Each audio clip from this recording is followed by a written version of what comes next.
সাবেক প্রধানমন্ত্রী শেখ হাসিনার ব্যক্তিগত সহকারী ও মাগুরা ১ আসনের সাবেক সংসদ সদস্য সাইফুজ্জামান শেখর এবং তার স্ত্রী সীমা রহমানের বিরুদ্ধে অবৈধ সম্পদ অর্জন ও সন্দেহজনক লেনদেনের অভিযোগে পৃথক দুটি মামলা দায়ের করেছে দুর্নীতি দমন কমিশন দুদক। দুদকের দায়ের করা মামলায় অভিযোগ করা হয়েছে, শিখর তার সরকারি পদে থেকে ক্ষমতার অপব্যবহার করে ১,৭৯,৬২,৫২১ টাকার জ্ঞাত আয়ের উৎসের সঙ্গে অসঙ্গতিপূর্ণ সম্পদ অর্জন করেছেন।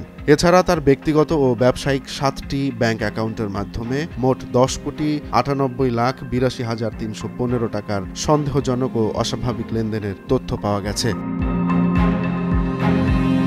অন্যদিকে শিখরের স্ত্রী সীমা রহমানের বিরুদ্ধে ১,১৬,০১,৩৩২ টাকার জ্ঞাত আয়ের উৎসের সঙ্গে অসঙ্গতিপূর্ণ সম্পদ অর্জনের অভিযোগ আনা হয়েছে। এই মামলায় শিখরকে সহযোগী আসামি করা হয়েছে।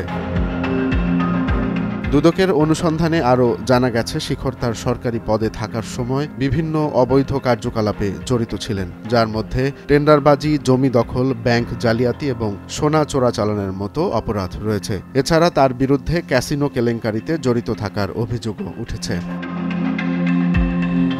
দুদক সূত্রে জানা গেছে, শিখর ও তার স্ত্রী বর্তমানে দেশের বাইরে অবস্থান করছেন। তাদের বিরুদ্ধে জারি করা হয়েছে দেশত্যাগে নিষেধাজ্ঞা। দুদক তাদের দেশে ফিরিয়ে এনে আইনের আওতায় আনার প্রচেষ্টা চালিয়ে যাচ্ছে।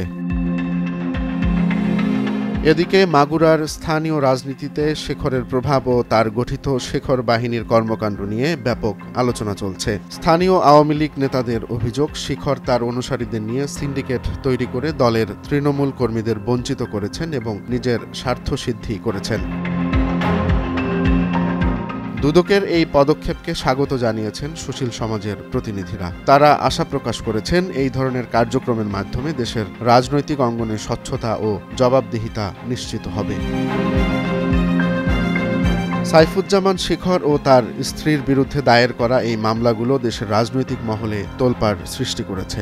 দেখা যাক এই মামলাগুলোর পরবর্তী অগ্রগতি কি হয় এবং তারা কবে দেশে ফিরে এসে আইনের মুখোমুখি হন। সাবেক এমপি শিখর ও তার স্ত্রীর বিরুদ্ধে দুর্নীতির মামলাগুলো শুধুমাত্র তাদের ব্যক্তিগত জীবনের উপর প্রভাব ফেলবে না, বরং দেশের রাজনীতিতেও একটি উল্লেখযোগ্য বার্তা দেবে। দুর্নীতির বিরুদ্ধে সরকারের অবস্থান কতটা শক্তিশালী এবং এই মামলাগুলোর মাধ্যমে বিচারিক প্রক্রিয়া কতটা স্বচ্ছ সেটি এখন দেখার বিষয়। জনগণ আশা করছে, এ ধরনের পদক্ষেপের মাধ্যমে দেশের শাসন ব্যবস্থায় স্বচ্ছতা ও জবাবদিহিতা আরও বেশি নিশ্চিত হবে।